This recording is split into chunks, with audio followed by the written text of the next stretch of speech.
6 messes spiral toward the Earth in 90 seconds. Their pilots never saw what killed them. They scanned the open sky, they checked their tails, they followed doctrine, and still they died. The American who shot them down wasn't faster. He wasn't luckier. He had simply become invisible. His P-51 Mustang wore a paint scheme so strange, so counterintuitive that enemy pilots looked directly at him and saw nothing but empty air. How do you hide a fighter in broad daylight? Spring of 1944. The sky over Western Europe belongs to no one and everyone. American daylight raids push deeper into the Reich. German interceptors rise to meet them. The air war has become a grinding equation of altitude, fuel range, and firepower. Bomber crews die by the hundreds. Escort fighters stretch their legs farther each week, burning fuel they can barely spare, racing home on fumes and prayer. If you find these stories of courage and strategy inspiring, please take a moment to like this video, subscribe to our channel, and share your thoughts in the comments below. Your support helps us keep these historical legacies alive. The P-51 Mustang changes the math. With drop tanks and a Packard-built Merlin engine, it can escort bombers all the way to Berlin and back. It turns tighter than a Focke-Wulf. It outruns a Messmit in level flight. American pilots begin to believe they can win the air. But belief alone doesn't solve the core problem of fighter combat. You can outfly the enemy. You can outshoot him. But first, you have to see him before he sees you. And in the vertical chaos of a dogfight, spotting the enemy is harder than killing him. Pilots crane their necks until their spines ache. They squint into the glare of the sun. They scan the horizon in segments, quadrant by quadrant, knowing that the one patch of sky they don't check might be the one that kills them. And even when you see him, he might see you first. The standard P-51 wears olive drab over neutral gray. It's a practical scheme born of pre-war doctrine and factory efficiency. It works well enough at low altitude, blending the fighter against green countryside below. But at 20,000 FTs, where most combat happens, the Mustang becomes a dark silhouette against pale sky. Enemy pilots spot it from miles away. They choose when to engage. They dictate the terms. Some American pilots start to wonder if the paint is helping the enemy more than them. One of those pilots is a captain in the 8th Air Force. He doesn't fly like a daredevil. He doesn't chase glory. He watches. He thinks. And he begins to notice something no one else is talking about. The color of his aircraft might be getting his friends killed. If this history matters to you, tap, like, and subscribe. He grew up in a place where the sky was wide and empty. No city lights to drown the stars. No industrial haze to blur the horizon. Just clean air and long sight lines. He learned to judge distance by eye. He learned to track movement against stillness. Those skills would matter later in ways he couldn't predict. He wasn't born into wealth or privilege. He earned his way into a cockpit the way most American pilots did, through aptitude, persistence, and the desperate need of a nation at war. He passed the tests. He survived the training.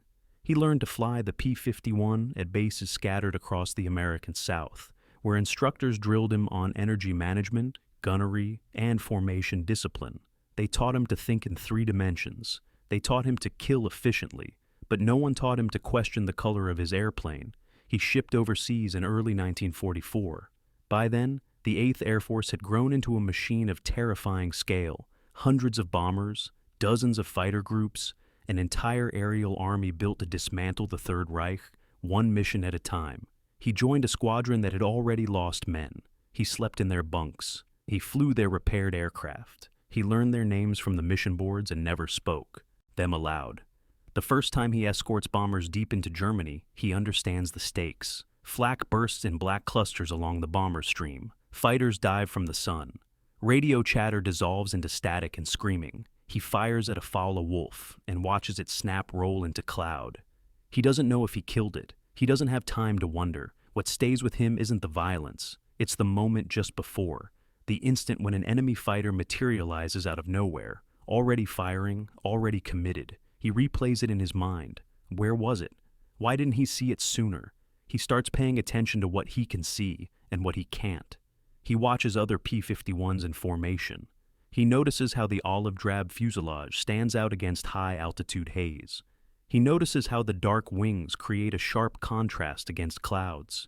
He notices that when a Mustang turns away, it becomes a dark speck that draws the eye immediately. And he starts to wonder what the enemy sees when they look at him. Back at base, between missions, he asks questions. He talks to other pilots. Some dismiss the issue. Paint doesn't win dog fights, they say. Speed and gunnery do, but a few admit they've thought the same thing. They've wondered if the dark paint makes them easier to spot. They've wondered if there's a better way. He writes a letter home. He doesn't mention the combat or the losses. He asks about light and shadow. He asks how things disappear into the background. He's trying to solve a problem no one has officially acknowledged. The answer begins to form in his mind. It's not about being dark. It's about being pale, light, reflective. If the sky at altitude is a washed-out blue-gray, then maybe a fighter should be too. Maybe camouflage isn't about blending into the ground. Maybe it's about blending into the air itself. He's not an engineer. He's not a scientist. But he knows what he sees. And he knows that in a fight between two pilots of equal skill, the one who spots the other first will live. He decides to test his theory, not through official channels, not through a formal request that will take months to process and probably get denied. He decides to test it the only way a fighter pilot can, by putting his life on the line and seeing what happens. The problem is older than the war. Camouflage has always been a compromise. Make an aircraft blend into the ground and it stands out against the sky. Make it blend into the sky and it becomes visible from below.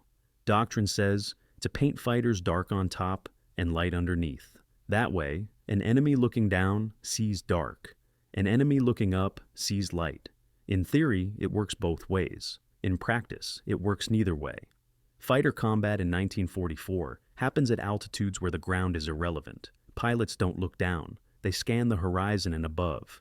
They hunt for silhouettes, for movement, for the telltale glint of a canopy catching sunlight. And at those altitudes, the standard olive drab and neutral gray. Scheme turns a P-51 into a visible target. British pilots noticed this first. Royal Air Force fighters transitioned to lighter schemes earlier in the war. Some Spitfires wear a pale blue-gray that almost disappears against cloud. Tempests and Typhoons get similar treatment. The logic is sound. If most combat happens in the vertical, then the aircraft should be camouflaged for the vertical. But the Americans stick with olive drab, partly because of inertia, partly because of production scale. The factories are already set up. The paint is already mixed. Changing the standard would mean retooling thousands of aircraft across dozens of depots. It's not a decision made lightly, and so American fighters continue to wear a color scheme designed for a different kind of war. 8 Air Force pilots notice the problem. They report it. They write after-action summaries noting that enemy fighters seem to spot them first.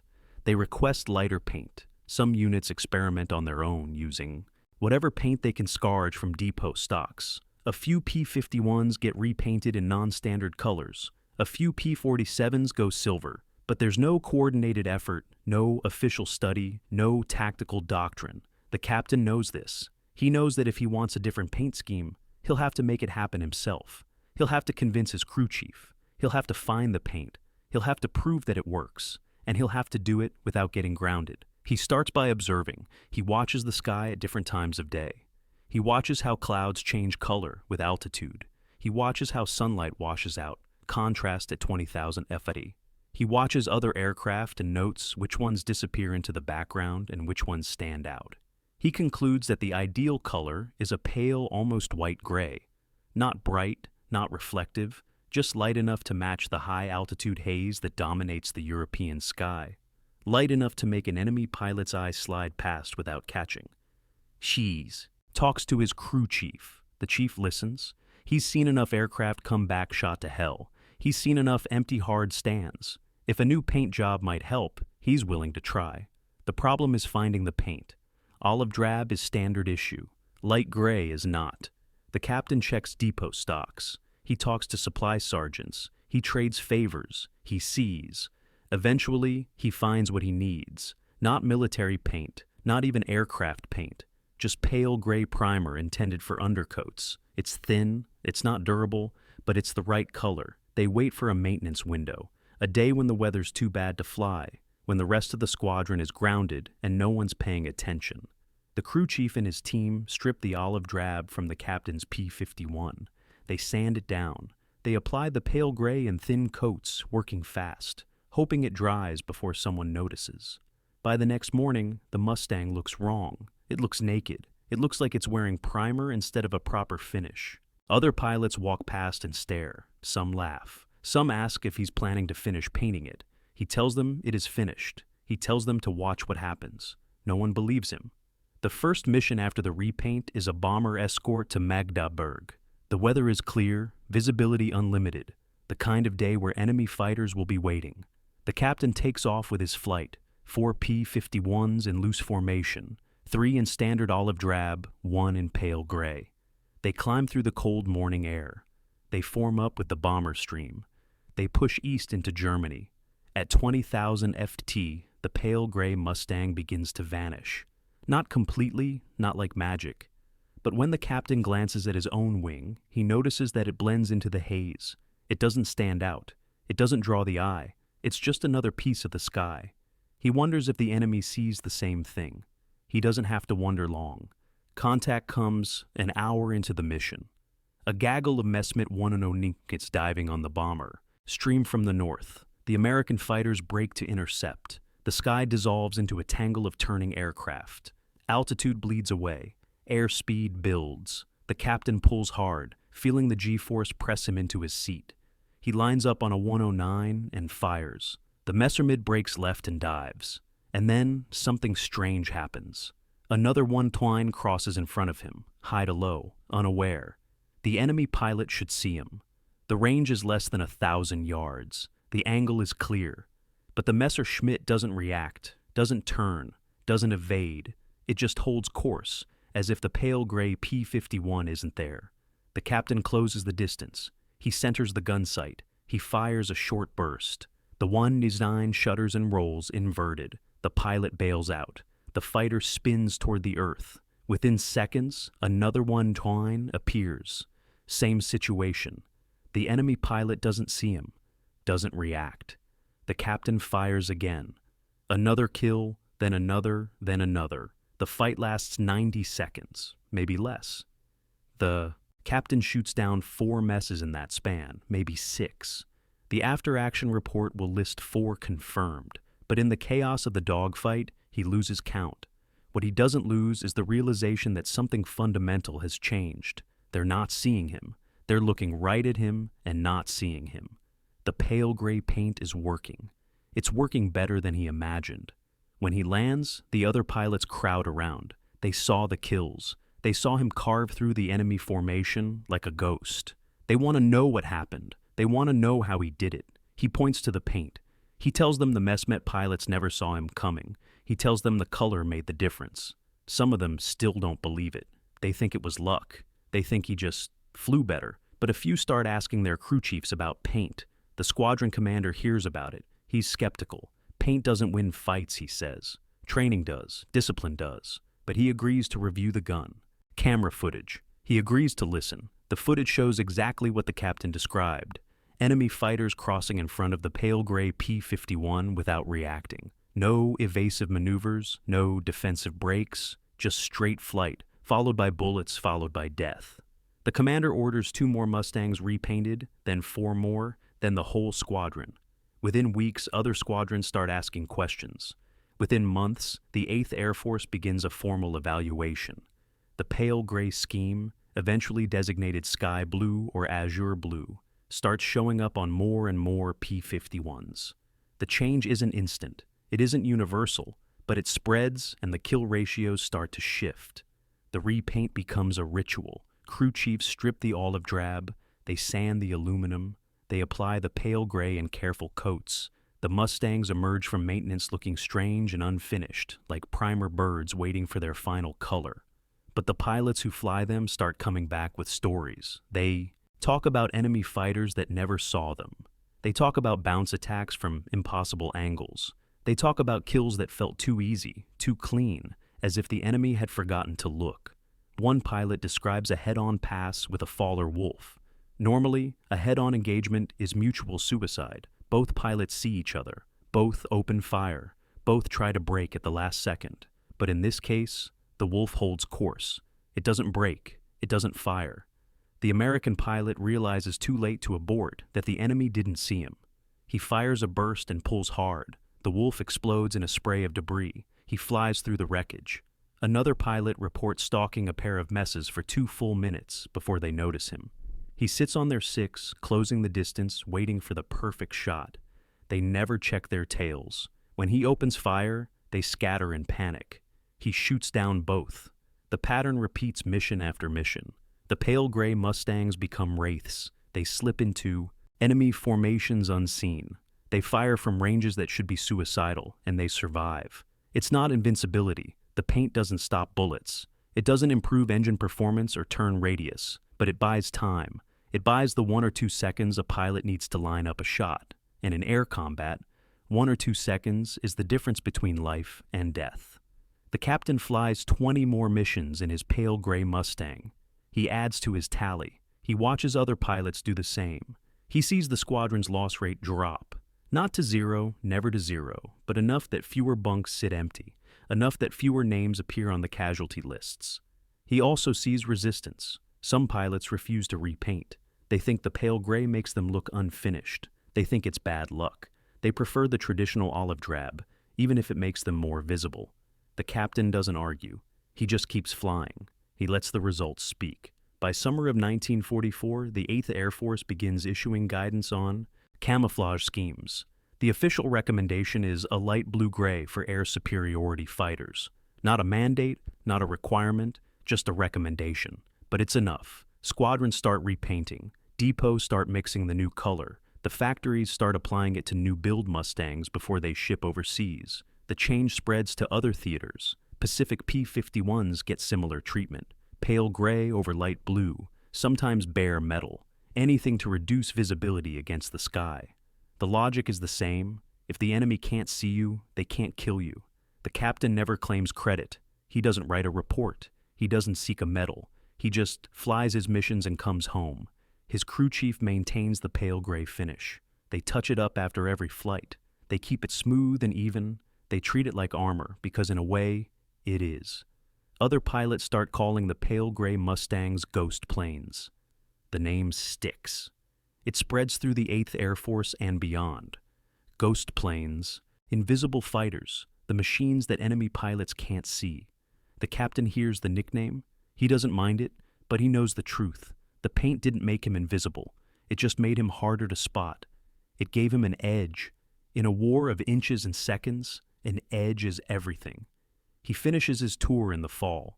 35 missions, 12 confirmed kills, no losses. He rotates back to the States. He trains new pilots. He tells them about energy management and gunnery and situational awareness. He tells them about the importance of seeing the enemy first, and he tells them about paint. The ripple effect is measurable. After the introduction of the pale gray scheme, 8th Air Force fighter groups report improved kill-to. Loss ratios. Not every squadron, not every mission. But the trend is clear. Lighter-colored fighters suffer fewer losses. They score more kills.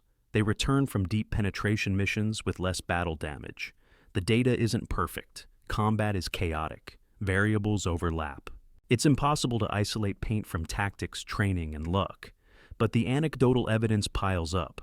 Pilots consistently report that enemy fighters fail to spot them until it's too late. Gun camera footage shows adversaries flying straight and level, oblivious, seconds before taking fire. Intelligence officers take note. They interview returning pilots. They analyze mission reports. They compare the performance of pale gray Mustangs to olive drab Mustangs in the same engagements. The conclusion is hard to dispute. Lighter camouflage provides a tactical advantage at high altitude.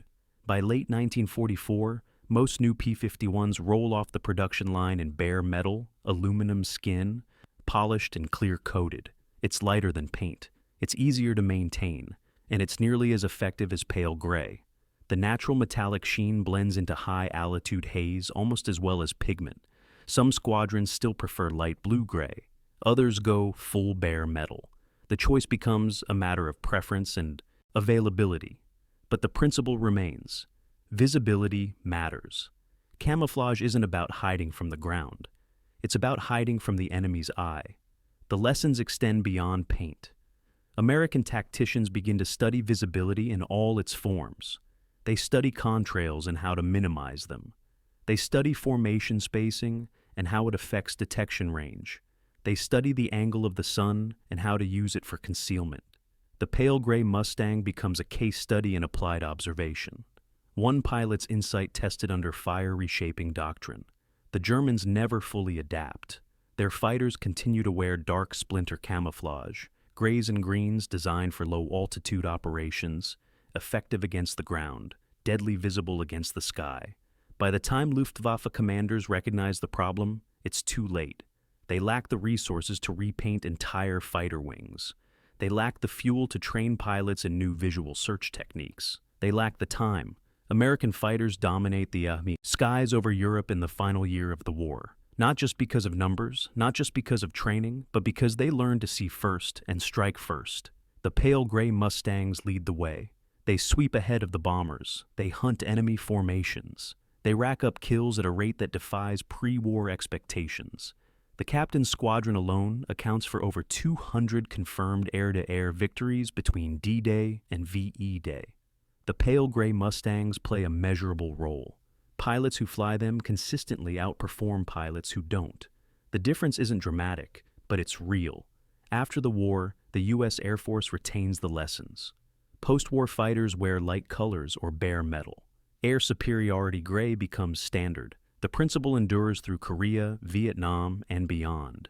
Even in the jet age, when speeds increase and engagement ranges grow, the importance of visual camouflage remains. Modern stealth technology is just an evolution of the same idea. Make the enemy's sensors fail to detect you. Whether those sensors are human eyes or radar arrays, the goal is the same. The pale gray P-51 is a footnote in most histories, a minor detail, a curiosity.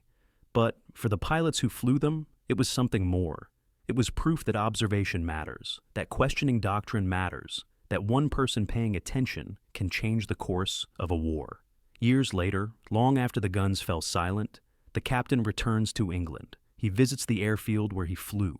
The runways are still there, cracked and overgrown. The hard stands are empty. The control tower stands silent, its windows dark. He walks the perimeter, remembering. He remembers the sound of Merlins at dawn. He remembers the weight of the flight suit. He remembers the phases of men who didn't come back. He remembers the pale gray Mustang and the missions it carried him through. Historians interview him in the 1980s. They ask about the paint. They ask if he knew at the time that he was changing doctrine. He tells them no. He tells them he was just trying to survive. He saw a problem. He thought of a solution. He tested it. It worked. That was all. They ask if he considers himself a hero. He says no. He says the heroes were the men who died. He just happened to figure out how to make himself a little harder to kill. But the historians press. They show him data. They show him survival rates. They show him how the pale gray scheme spread through the 8th Air Force and beyond. They show him estimates. If the lighter camouflage improved kill ratios by even 5%, it might have saved dozens of lives, maybe hundreds. He listens. He nods. He doesn't argue, but he doesn't take credit either. He says the paint was just paint. The pilots were the ones who mattered, the ones who flew the missions and took the risks. The paint just gave them a chance. In his final interview recorded a few years before his death, he's asked what he wants people to remember. He thinks for a long time. Then he says this: "War is about 1,000 small decisions. Most of them don't matter, but a few do, and you never know which ones until it's over. So you pay attention, you ask questions, you try things, and if you're lucky, you live long enough to see if you were right." The pale gray Mustang is preserved now in museums and photographs. Restored war birds wear the colors at air shows. Historians write about it in footnotes. Modelers replicate it in miniature. It's become a symbol, a reminder that innovation doesn't always come from headquarters or laboratories. Sometimes it comes from a pilot with a paintbrush and a theory. The captain's logbook sits in an archive. 35 missions, 12 confirmed kills, one unverified insight that changed the way America fought the air war. The logbook doesn't mention the paint. It doesn't mention the repaint or the first mission afterward. It just lists the dates and targets and results. Mag Day, Berlin, Munich, all the places he went and came back from. But between the lines, if you know what to look for, you can see it. You can see the moment when survival stopped being luck and started being science, when camouflage stopped being about blending into the ground and started being about disappearing into the sky. You can see the moment when one American pilot looked at his airplane and asked a question no one else thought to ask. Where does the sky end and the fighter begin? How do you paint something? So, it isn't there. He found the answer. He tested it under fire, and he lived to tell the story. Not because he was braver than the others, not because he was a better shot, but because he paid attention, because he thought, because he refused to accept that the way things were was the way things had to be. The pale gray Mustang is more than a paint scheme. It's a lesson, a reminder that in war, as in life, the smallest observations can have the largest consequences. That seeing clearly is a weapon, that asking why is an act of courage, and that sometimes the most dangerous thing you can do to the enemy is simply this: make them look for you and find nothing but empty sky. Thank you for watching. If you enjoyed this historical deep dive, please like the video, subscribe to the channel, and tell us in the comments which historical figure we should cover next.